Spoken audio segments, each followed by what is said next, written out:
That's very important. They are living together. I mean ഭർത്താവിന്റെ കൂടെയാണ് അവർ ജീവിക്കുന്നത്. ഈ ഭർത്താവാണ് BJP ഗവൺമെന്റ് ഏറ്റവും വലിയ ക്രിട്ടിക്ക്. അങ്ങനെയാണ് അവർ ജീവിക്കുന്നത്. അത് ബൗദ്ധികമായിട്ടുള്ള വലിയ തലമാണ്.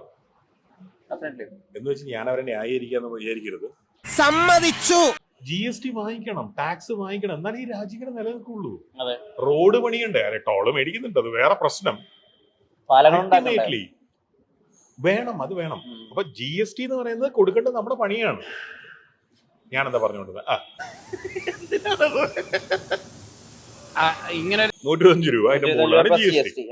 ഇത്രയും നല്ല കൈമ അരി മേടിച്ചിട്ട് എനിക്ക് അതിന്റെ കൂടെ നിങ്ങൾക്ക് ഫ്രീ ആയിട്ട് അല്ലെങ്കിൽ ചിക്കനും മേടിച്ച് നെയ്യും വാങ്ങിച്ച് നെയ്യിൽ മാത്രം ബിരിയാണി ഉണ്ടാക്കി ഒരു പായസം അല്ലെങ്കിൽ ഒരു പപ്പടം, ഒരു പുതിന ചമ്മന്തി, ഒരു അച്ചാറ്, ലൈം പിക്കിൾ ഫ്രീ ആണ്, റൈത്തയും ഫ്രീ ആണ്. ബാക്കിയൊക്കെ കൂടെ തരേണ്ടെന്ന് ആഗ്രഹമില്ലാത്തതുകൊണ്ടല്ല തരാത്തത്. പറ്റൂല, മുതലാവില്ല, വീട് വെക്കേണ്ടി വരും. മാത്രം എന്റെ പിഴ, എന്റെ വലിയ പിഴ, എന്റെ മാത്രം പിഴ.